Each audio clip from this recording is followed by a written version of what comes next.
Assalamu alaikum friends, myself Mohammad Arslan Asif and welcome to my YouTube channel BioFacts. आज के topic में जो हम डिस्कस करने वाले हैं वो है मी ऑफ रेस्पिरेटरी सिस्टम। कुछ पॉइंट्स हैं हम डिस्कस करेंगे। फर्स्ट ऑफ ऑल हम डेफिनेशन इसमें डिस्कस करेंगे कि रेस्पिरेटरी सिस्टम जो है वो क्या है, उसमें कौन कौन से ऑर्गन्स इन्वॉल्व हैं, और उसके बाद हम डिस्कस करेंगे कि रेस्पिरेटरी सिस्टम जो है वो हमारी बॉडी में कौन से फंक्शन परफॉर्म करता है। Now what is respiratory system? A set of organs which help out in the gaseous exchange. Such system is known as respiratory system. ऐसे ऑर्गन्स का सेट जो कि गैसियस एक्सचेंज में हेल्प आउट करते हैं, ऐसे सिस्टम को, ऐसे ऑर्गन्स को हम क्या कहते हैं? Respiratory system. अब गैसियस एक्सचेंज क्या है? ये सिंपली प्रोसेस होता है इनहेलेशन और एक्सहेलेशन का, जिसमें ऑक्सीजन जो है लंग्स में मूव करती है, एटमॉस्फेयर से लंग्स में मूव करेगी, ठीक है, रेस्पिरेटरी ट्रैक के थ्रू। वहाँ पे ऑक्सीजन एब्जॉर्ब्ड होगी ब्लड में, और कार्बन डाइऑक्साइड जो है वो लंग्स की तरफ मूव करेगी और लंग्स से फिर एटमॉस्फेयर में मूव ऑन करेगी। तो ऐसे प्रोसेस को हम क्या कहते हैं? Gaseous exchange. अब जो हमारा रेस्पिरेटरी ट्रैक है वो टू कैटेगरीज में डिवाइड कर दिया गया है। Number 1 upper respiratory tract, number 2 lower respiratory track, ठीक है। अब अपर रेस्पिरेटरी ट्रैक में कौन कौन से जो ऑर्गन्स हैं वो आते हैं? Number 1 nostril, number 2 nasal cavity, number 3 pharynx, और नंबर 4 एसोसिएटेड स्ट्रक्चर्स। और लोअर रेस्पिरेटरी ट्रैक में larynx, trachea, bronchi and lungs. अब नोस्ट्रिल्स क्या है? The two openings of the nose are called as nostrils, ठीक है। हमारे नोज़ की जो ओपनिंग है उसको हम क्या कहते हैं? नोस्ट्रिल।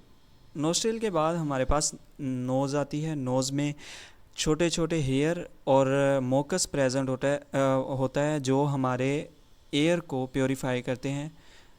डस्ट पार्टिकल उसमें से जो है वो हेयर के साथ अटैच हो जाते हैं, और जो एयर है वो फिर मूव ऑन करती है हमारे लंग्स की तरफ, ठीक है। उसके बाद आ जाता है नेजल कैविटी।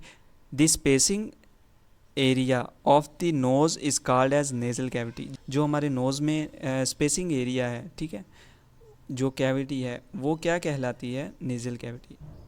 फिर उसके बाद हमारे पास आता है pharynx, a muscular tube like structure that is common track for gases exchange and digestion. अब देखें, फेरेंक्स हमने पिछली वीडियो में भी पढ़ा था। इसके दोनों फंक्शन परफॉर्म कर रहा है।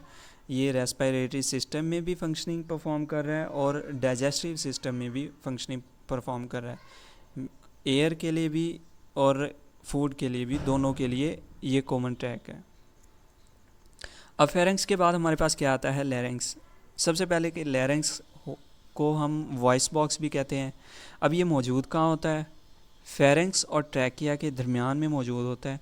ये जो पर्पल एरिया आपको शो हो रहा होगा ये कहलाता है फेरेंक्स, और नेक्स्ट आपको ये ब्लू एरिया जो शो हो रहा होगा ये होता है ट्रैकिया। अब फेरेंक्स और ट्रैकिया के दरमियान में ये जो येलो एरिया आपको शो हो रहा होगा ये हमारा क्या है? Larynx. Larynx has many cartilages. Largest cartilage is thyroid cartilage, ठीक है। वैसे तो इसमें 9 कार्टिलेजेस होते हैं, जिनमें से 3 पेयर्ड फॉर्म में होते हैं और 3 अनपेयर्ड फॉर्म में होते हैं। वो भी मेंशन कर दिए गए हैं नोट में। जो येलो कलर में आपको 3 दिख रहे हैं ये अनपेयर्ड फॉर्म में हैं, और जो ऑरेंज कलर में आपको दिख रहे हैं ये पेयर्ड फॉर्म में हैं, जस्ट फॉर नॉलेज। अब इसमें जो सबसे बड़ा कार्टिलेज है वो कौन सा है? Thyroid cartilage.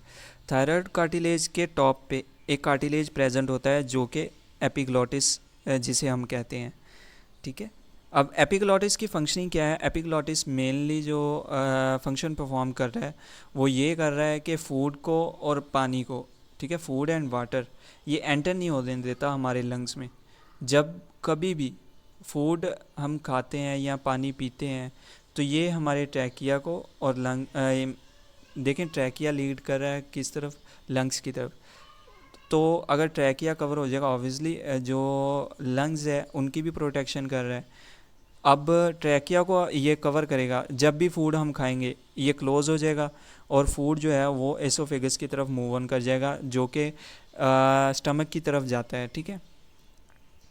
अब फूड तो चला गया स्टमक की तरफ, अब जब एयर आती है तो ये ओपन हो जाता है और एयर जो है वो ट्रैकिया की तरफ मूव ऑन कर जाती है।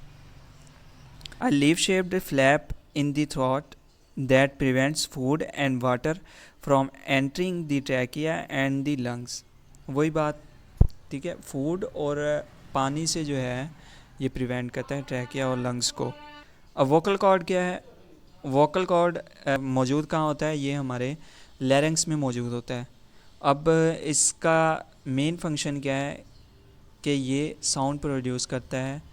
अब ट्रैकिया, उसके बाद ट्रैकिया आता है, C shaped cartilage present which prevent for collapsing. अच्छा, अब जो इसकी लेंथ है वो है 10 सेंटीमीटर, ठीक है, 10 सेंटीमीटर लॉन्ग ट्यूब है जिसमें सी शेप्ड कार्टिलेज होते हैं। अब सी शेप्ड कार्टिलेज क्यों होते हैं? ताकि जो हमारी ट्यूब है, ट्रैकिया है जिसको कहते हैं, इसको हम विंड पाइप भी कहते हैं, ये कोलैप ना कर जाए। इसमें जो है देखें, फॉर एग्जांपल अगर सी शेप्ड कार्टिलेज ना होते तो क्या होता? कोलैप कर जाती, हमें सांस लेने में मुश्किल होती, ठीक है। तो इन चीज़ों से बचने के लिए सी शेप्ड कार्टिलेज मौजूद होते हैं। अब आगे हमारे पास आ जाता है ब्रोंकाई। ब्रोंकाई की 3 डिवीजन है, primary bronchi, secondary bronchi and tertiary bronchi. अब प्राइमरी ब्रोंकाई क्या है? देखें, ट्रैकिया जो है चेस्ट कैविटी में एंटर होते ही अपने आप को ट्यूब्स में डिवाइड कर लेता है, जो कि बाद में लंग्स में एंटर होती हैं, ठीक है।